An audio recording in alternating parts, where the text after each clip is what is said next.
श्रीक्षेत्र पुस्तक मेला मंचरे टिकितारार वार्षिक उत्सव वीरेन्द्र महांती सभापतित्व अनुष्ठित उत्सव में मुख्य अतिथि भाव शिक्षाविद डॉक्टर कैलाश चंद्र टिकायत राय, मुख्य वक्ता चक्रधर महापात्र, शिक्षाविद विजयलक्ष्मी दास मिश्र, चित्रशिल्पी चंद्रशेखर महारणा, डॉक्टर हेमंत कुमार छोटराय विशिष्ट अतिथि भाव जोगदे टिकितारार एही कार्यक्रम को प्रशंसा करथिले।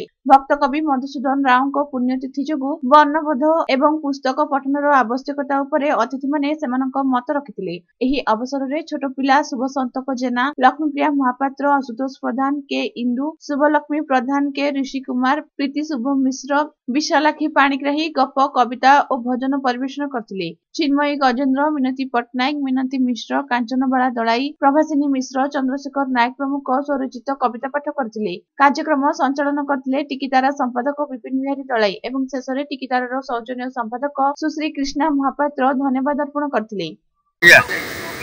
आज टिकितारा वार्षिक उत्सव मधुसूदन राव तिरोधान दिवस पालन उपलक्षे टिकितारा पक्ष शिशु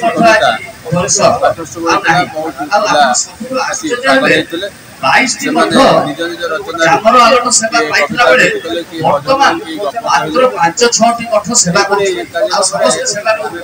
उपकारिता विषय